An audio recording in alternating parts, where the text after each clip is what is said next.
Dhamma friends, Namo Buddhaya. So today, friends, we are gathered here for our Dhamma sharing for Sangha Day. Yes, today we are very happy that we all gather here and observe. Today is an observance day, Sangha observance day in Nalanda. So Nalanda has 7 observant days in a year. Yeah, 7 observant days. So in the month of Visakha, which is approximately in May, in the full moon of Visakha, we observe Buddha Day. We start with observing Buddha Day, which is the birth of the Bodhisattva, the the enlightenment of our great teacher, and also the passing away of the Buddha. So marks 3 important days in the calendar of a Buddhist on Buddha Day. And Nalanda observes this day by having many learning programs. For example, we have Vesak procession, heritage procession. We have mass food offering. We have Buddha Jayanti exhibition, meditation, and many other programs to mark Buddha Day in May. Then 2 full moons after that Buddha Day, on the full moon of Asala, then we honor and we observe Dhamma Day. Yeah, it's the second Dhamma Day. And Dhamma Day is to honor, remember, and to celebrate the teaching, the first teaching of the Buddha. When the Buddha gained enlightenment on Vesak full moon, then he journeyed to this place called Isipatana, Saranada. Today is called Isipatana. And he preached the Dhamma, which is the 4 noble truths, the Dhammacakka Pavatana Sutta, which is the turning of the wheel. And until today, after 26 centuries, this wheel is still turning. How do we know it's turning? Because you all are here, right? Correct? You all are turning the wheel, you know. This wheel is turning because all of us are learning and practicing the Dhamma. So it is still turning. We all are present here, yeah? So you are still turning. Imagine the wheel is turning and you are turning the wheel, yeah? So we observe Sangha Day, Dhamma Day to pay homage to that first teaching of our great Lord. And how do we observe that day? We observe 8 precepts. Many of us observe 8 precepts because it's a full moon. And then we also chant the Dhammacakkappavattana Sutta. And we remember, meditate, and we do many religious and spiritual activities.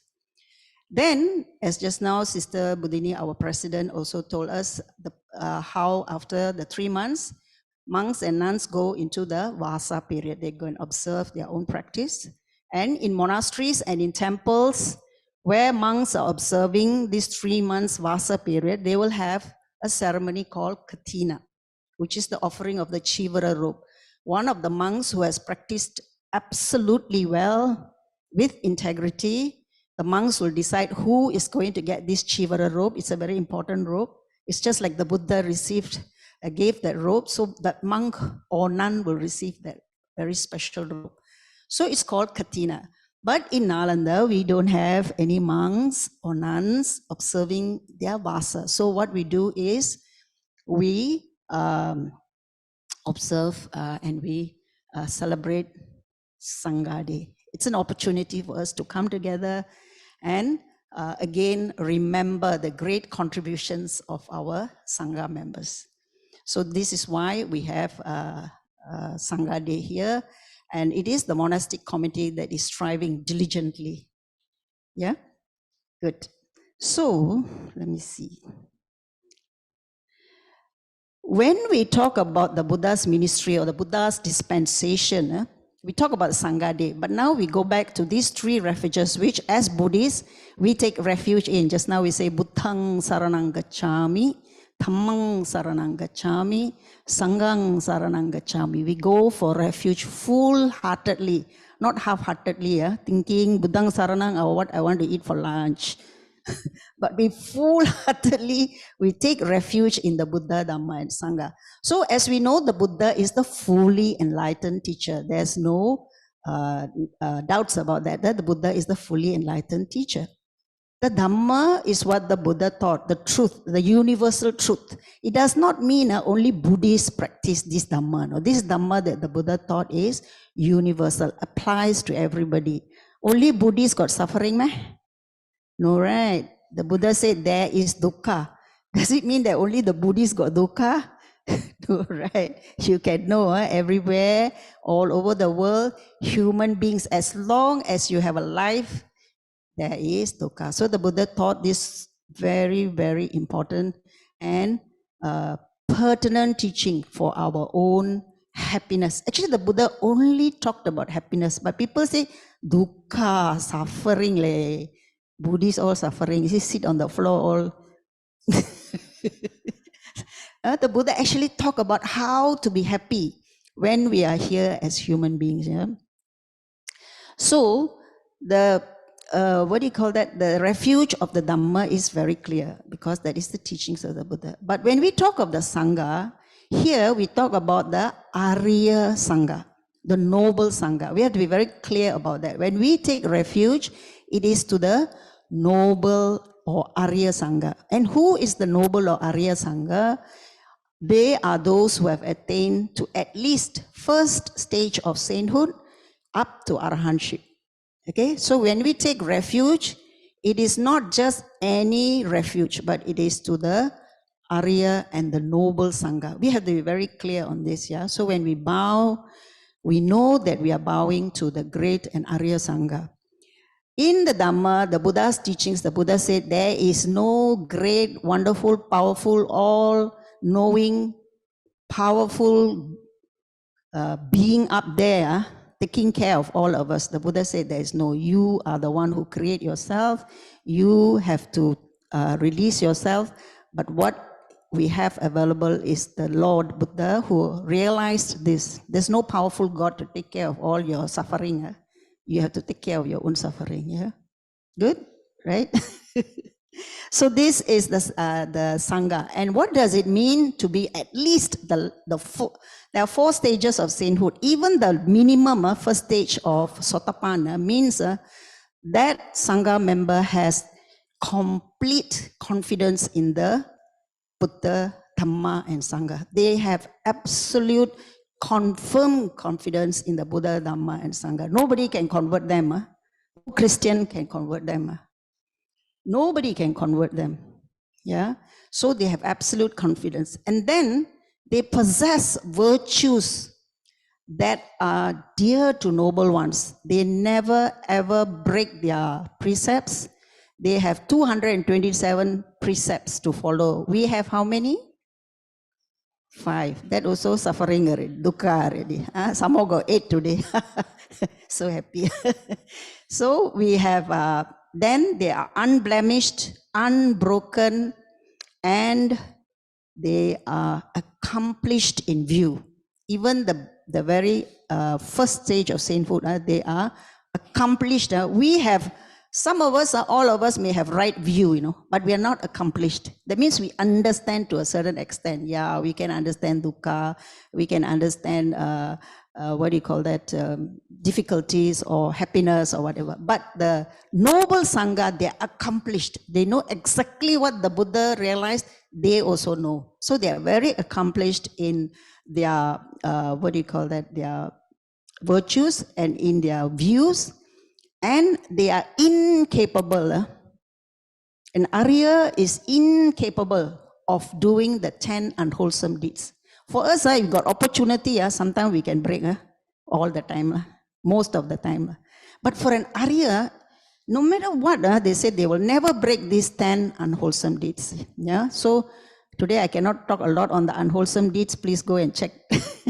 It's like they know, don't kill, they don't steal, they don't do any bodily misconduct, 4 verbal and 3 mental activities. They incapable, cannot do, no matter what, they won't do it. Yeah. So this is an Arya Sangha. So we take refuge in the Buddha, the Dhamma and the Sangha. Okay. Now, when we talk of the Sangha, who is the Sangha? What is the Sangha? Okay. So just now I talked about the noble Sangha. Now I just talk about the Sangha. Who is this Sangha that we are honoring today? The Sangha is the monastic community. A monk or a nun who joins to be a monk or a nun in the community, they are known as the Sangha. Can you understand that? That means if today a monk or a nun gets ordained, they are the Sangha. They may not be Arya, but they are Sangha members. Can understand? So you know the difference between an Arya Sangha and a Sangha. Sangha means anybody joins the monk or a nun gets ordained, they are called the Sangha. Now, they are the one who are visible and physically present in terms of, if you want to see the Buddha said, Yo mang pasati, yo dhammang pasati. He said, if you want to see me, you just look at the Dhamma. If you want to look at the Buddha now, who do we look to? I cannot look at his brother and remind me of the Buddha, right? Cannot, you won't. I look at the Sangha, and then it reminds me of the Buddha. They are the physical presence. Visibly, they are present, and visibly, they are remind us of the Buddha. So they are the visible representation of the great teacher, yeah, and the Dhamma, and they keep this legacy alive. This Sangha keeps the legacy alive. And then they fully dedicate their lives. These Sangha members, they're not like us. After this, we're going to go back. We're going to look after Anna. We got to bring wife, husband, go shopping, marketing. Marketing belum buat lah. Tomorrow got to go work. You know, we got to do all these things. We prepare for tomorrow to do our work. But the Sangha members, they fully dedicate their life from morning till night. What time we get up? Average, what time we all get up? 6 o'clock? 5 o'clock? What time the monks and nuns get up? 4 o'clock. Yeah. Optional, they also got option one. Option to get up, 3:30. So they dedicate their whole life to practicing the teachings of the Buddha. So we have a community that is dedicated to practicing the, can see you? Can see at the back? And they are also the preservers and the carrier of the Dhamma. From the time of the Buddha until now, 26 centuries have gone by. 2,600 years have gone by. We all haven't lived 1 century also. I think some of us, we are almost going to be close to a century. We also cannot see the passage of time. But imagine 26 centuries have gone by, and this Dhamma is still present until today. So they are the preserver and the carrier of the Dhamma from the Buddha's unbroken. This tradition is unbroken. Nowhere in this world you can find a tradition that is unbroken, carried from generation to generation until today. And it is also our duty as laity to make sure this Dhamma is carried for the next how many thousand years? As long as we can. Can or not? Hey. Yeah, can. All of us can. We will keep on turning the Dhamma. Then in return, they do not seek any kind of reward or payment. They don't expect you to get paid or to be fettered or to be praised up to sky heaven. No. They are humble. They practice the Dhamma diligently, and then they also teach us in a way. Yeah. So that is the preserver. They are the preserver of the Dhamma. And then they are a symbol of renunciation. You can see monks, they wear a very simple robe, and they have, I don't see any bald head here. Got a? No. Only got one, almost. So we see we are not a symbol of renunciation. You look at us, are we symbol of renunciation? No. But when you look at the Sangha, they are symbols of renunciation, meaning they give up their lay life. They represent a testimony. They're actually a testimony to how we can live an alternative life, right? We all are living a lay life, a life that is material. We have to go and look for food. We have to work. We have to take care of our family. But this Sangha life is an alternative life, And they're also very happy. In fact, they're happier than us. We think we are very happy, but they are even happier than us because they are a testimony that there can be a life parallel to ours, but a way that they give up everything and they are happy. We give up something, finish. Little bit also we complain, correct? But they give up everything. They just walk out of the door and they just go and live a very simple life. And they are so happy. If you look at a very well-practiced monk, you know how much of joy and happiness they have. How, how compassionate they are. So much of loving kindness. It's like, you look at the field outside there, our field, small field, right?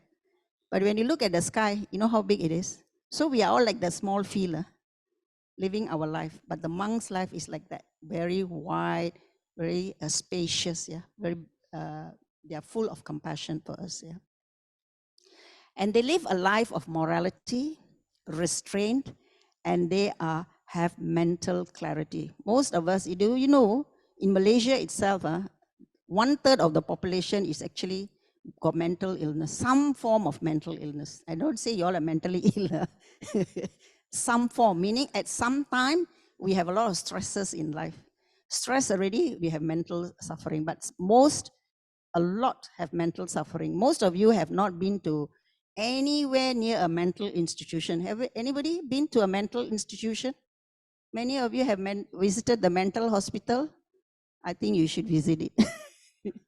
Then you can know how much of suffering there is, when you have mental problems, there's a lot of suffering. So the monks, the Sangha is the one that is full of mental clarity. They are a symbol of morality and integrity, the way they practice for us, And they are worthy sons of the Buddha, sons and daughters of the Buddha, And when we are, let's say it is Merdeka Day, and then we raise the flag. Let's say we raise the flag, and we stand there, and when they play the Nagaraku, how you feel? Very proud, right? Sometimes you feel like crying, right? Because we feel so emotional, especially when there's some kind of difficulty. And then we raise the flag and we sing Nagaraku, we feel very emotional. We feel so attached and so, happy that we are residing in a very peaceful country, right? Would you like to be in the Gaza now? Would you like to be in Israel now? Would you like to be in Ukraine now? Would you like to be in Russia now? No, right? We are living a very peaceful life. So when we see the monks, they are like a symbol of the flag of the Buddha. They are the symbol of, inspiration. They inspire us. When you see a monk, let's say you're walking somewhere and you see a monk very far away, you have this very happy feeling that comes out. It's an inspiration. They are inspiration. And the monks and nuns are, they support the Vinaya, and in their practice, how do we know the Dhamma is being upheld? Is because of the way they practice. The monks and nuns in the way they practice. So now let's look at the development of the Sangha, how the Sangha came into being. The first Sangha arose when the Buddha preached the first sermon. When he preached the first sermon to the 5 ascetics, that was when the first Sangha appeared in the world, during the time of the Buddha. And that Sangha is until today present. You can see it later when our Sangha members come. You can know that the Sangha is still present. And after that, after the 5 monks, the Buddha had 60 arahants. 60 arahants, and the Buddha sent them to preach the Dhamma all over the world, wherever they can go. And that was the start of the missionary. The mission of Buddha started when the 60 arahants went out to various parts of India to start the missionary of the Buddha. So within a short time, the Buddha already sent it, and all were arahants. All were arahants, So gradually what happened is, after many people began to join the Bhikkhu Sangha. At first it started with the Bhikkhu Sangha, that is the monks, And once they started going out to the world, many people came and joined the Sangha. Then what happened is, at first there were no rules, no regulation, because all Arhants. Arhant, they know what to do.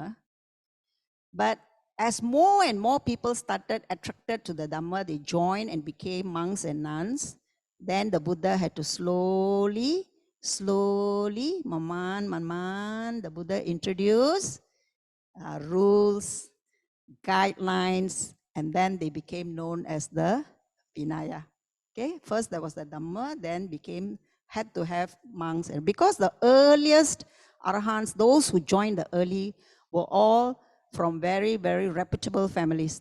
And those who became the early followers of the Buddha, you must understand they are already made aspiration in many lifetimes. They already say, make aspiration that in the time of a Buddha, I also want to be one of those who listen to the first sermon. Any of you make aspiration like that? Huh? Why laugh, man? Nobody, But there's these beings who make aspiration. In the future, when there is a blessed one, a fully enlightened one arises in the world, I want to be one of those who listen, or I want to be the chief disciple of the Buddha. I want to be like Ananda Pindika, to be the supporter of the Buddha, or like Visakha, who offered the meal. You know, there are many people who make this kind of aspiration. So that's why these people, when they just hear the Dhamma, they already connected to the Buddha. Yeah, so you can start making aspiration, but no need to suffer so long. Just become a stream enterer. Yeah, and then this is a community way of life. That means they live together. The Vinaya holds the monks and nuns together as a community, and they can also be in solitude. They can go on their own and still practice perfectly well. They can be in a community and live harmoniously. Yeah, so this is the Sangha that supports each of the monks or nuns who come and serve. So this is how the monks community, the monastic community has developed from the time of the Buddha. People come and join. Any of you want to join monastic community, brother? Not yet, never think about it also. Yeah, so maybe today we can get inspired.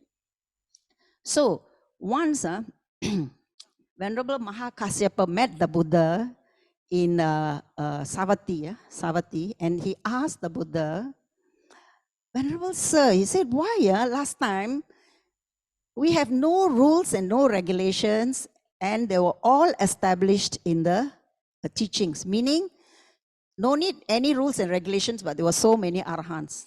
But he said, now we got so many rules, we got so many guidelines, but yet the number of people who realize the Dhamma is so few.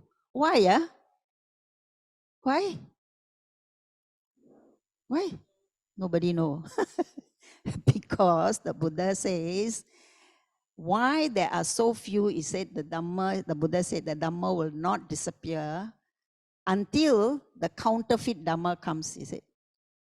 When, what do you call that? There are these 5 things, he said to the Kasyapa, he said, when these 5 things contribute to the longevity of the Dhamma will be always present and will not disappear. So what are the 5? The Buddha said these 5 things will never contribute towards the disappearance of the Dhamma. It's like when we have gold, all of us buy gold. I mean, in one time or other, we buy gold, right? I think all of us have gold. So when we have a real gold, we know the value of the gold, right? Then suddenly, slowly, people see gold. Everybody likes gold. Then people start making counterfeit gold. You know counterfeit gold? On the top look like gold, but inside all is a different kind. Got, right? You all got come across or not? Got, we come across. I remember last time, I think my sister-in-law went and buy gold. After 6 months, her gold become bronze, some kind of brass kind of a thing. So it's counterfeit actually. And she paid a lot of money, and they cheated. No, you see these shopkeepers, they cheat by using this counterfeit gold. So the Buddha said it's like gold. When there's counterfeit, then the real one loses its value. Because people go and look for the cheaper one. Why I want to pay so much? Yeah. So what is the 5 things that keeps the sasana together is, number one, the Buddha said, we dwell in reverence to the teacher. That means as long as the community has respect, reverence, and deference for the teacher, the Buddha, then this Dhamma will never ever disappear.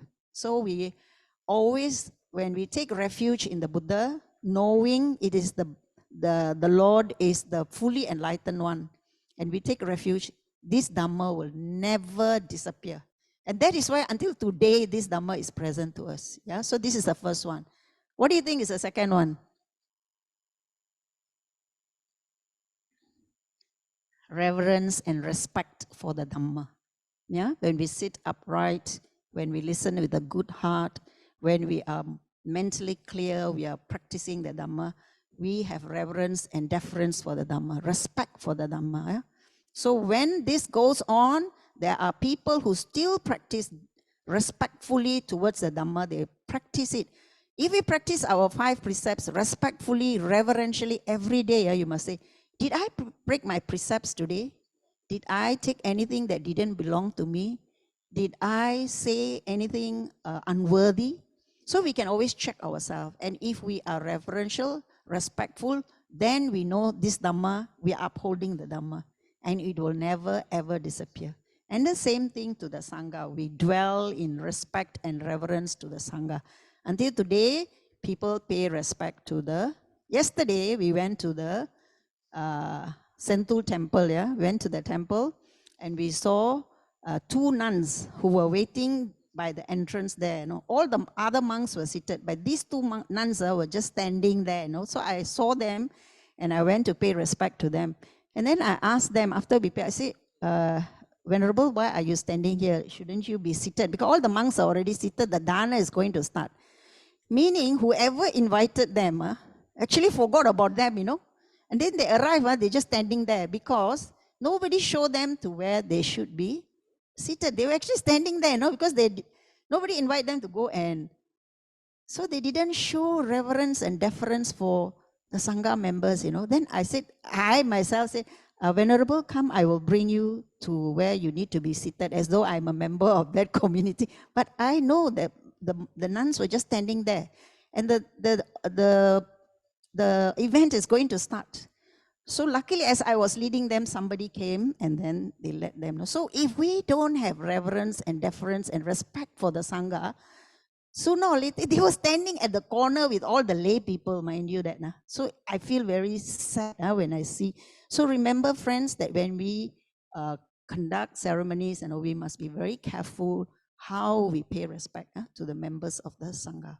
So the Buddha said, teacher, Dhamma, Sangha, and most important is the training, the moral training that we do. Our 5 precepts, 8 precepts that we undertake is not ching chai, bow tie, that kind of practice, but really you uphold and make sure you are practicing well. Yeah, it is a respect to the training, the moral training, because morality is the foundation of a human life. As we can see, day in, day out, you hear a lot of stories of people cheating, stealing, killing, doing all kinds of things. And the society is slowly deteriorating. Morality is going down the drain because people allow them. But it doesn't matter what people do. What are we doing? Yeah? So we are taking care of our own moral training. And the last, the Buddha said, is to the mental cultivation, concentration. So meditation is very important. So these 5 things, remember, when we do these 5 things, the Dhamma will never disappear, and we all contribute to the continuation, which is the first one is the teacher, second, third, fourth, fifth. Very good. Tonight, go and hafal this. And the Dhamma, because of our practice, this Dhamma, this Sangha will never disappear. Because of us, because of me. So we must take this as our practice. So what is the relationship between the Sangha and the lay people? We are laymen and laywomen, yeah? Correct? Laymen and laywomen. So what is our relationship to the Sangha? The first is because they renounce the worldly life, Lay people are the one who provide the material needs of the Sangha. They live their life. They don't take their TV with them. They don't take their checkbook with them. They don't take their house with them. Nothing. When they leave and become a monk or a nun, they have got nothing. They have even to settle all their bank accounts, they must give up. They must settle all their income tax. Nobody must come after them. They must give up all their property. 10:30 must finish. Okay, very good. So, so we have, what do you call the, they give up everything, and we are the ones we are supporting, like we are giving robes, offerings, Sangha fund, and so on and so forth, shelter, medicine, and so forth. So we are giving it to them. What do the monks do? They are the one who provide us with guidance, yeah? Monks, we give them the support, and monks give us teachings, they give us guidance, they give us moral support, correct? When we got problem, we like to go and see our monks, right? Bante, my life very difficult, I got a lot of suffering. We go and see the Bante, hoping to get some relief, yeah? And we also, because of this interdependence of the Sangha and the laity, then this thing flourished. The Dhamma is going on because of the monks depend on us, and we support the Sangha. So because of that, the Dhamma is flourishing, Imagine, you go to a country, let's say you go to the Western world, they live their whole life without seeing a monk or a nun, And I remember one day, one Bante, a monk came to us and said, he was walking along the road, and there was a group of youngsters who came along, and they started making fun of him. And they asked, what fashion are you wearing? Is this the latest fashion? Because they haven't seen a monk in their lives before. They started making fun of the monk because they haven't seen. We are very fortunate. We can see monks and nuns all throughout our lives we have been seeing. And then the Sangha provide us with, when the monks are practicing so well with integrity and we support them, we are actually also taking part in their holy life. Don't you think so? Yeah, when the monk practice and he says, today I will meditate for hours, we are giving them the strength of the body, we are giving shelter, we are giving them clothes, we are giving them health. And when they practice and we are supporting them, we are also participating, in that process of the joyful, holy life, spiritual life that is undertaken by the monk or the nun. We are also part of it, and we are very joyful, correct? And today we are going to make a lot of offerings, so we have this very important. And the Sangha and the laity, then the dispensation flourishes because of this, yeah. And today, I think it's already 10:30. Sister give me signal to stop. I got a lot of things to tell you all, but never mind. So, friends, we will continue this discussion at a later time because we are running out of time. So, very important, what I want to, leave a message for all our Dhamma friends today is, friends, we are living in an era where the Buddha's teachings is still available to us. Not only the Buddha's teachings is available to us, the community of monks and nuns, well-practiced monks and nuns, is also present to us now. Yeah. And today we are going to do a lot of offerings. All of us we have done our offerings when we paid the money, or when we bought things, when we offer the dana downstairs. We have already done all these things, but now we are going to physically present it to them.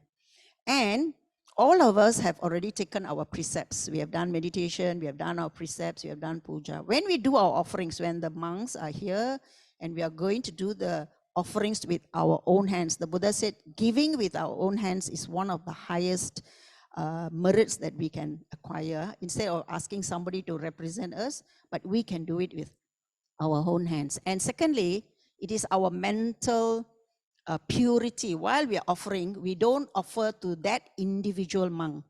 In fact, there was a sutta where the Buddha's mother, foster mother, went and she sewed 5 minutes, sister, few minutes. Tell the story first.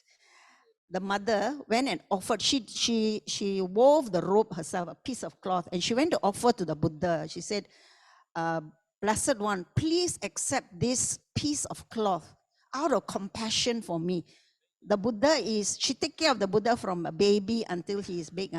She go there and she said, please accept this. And the Buddha said, Gautami, please offer this to the members of the Sangha. Please offer it to the Sangha. The Buddha said, don't give it to me. Give it to the Sangha.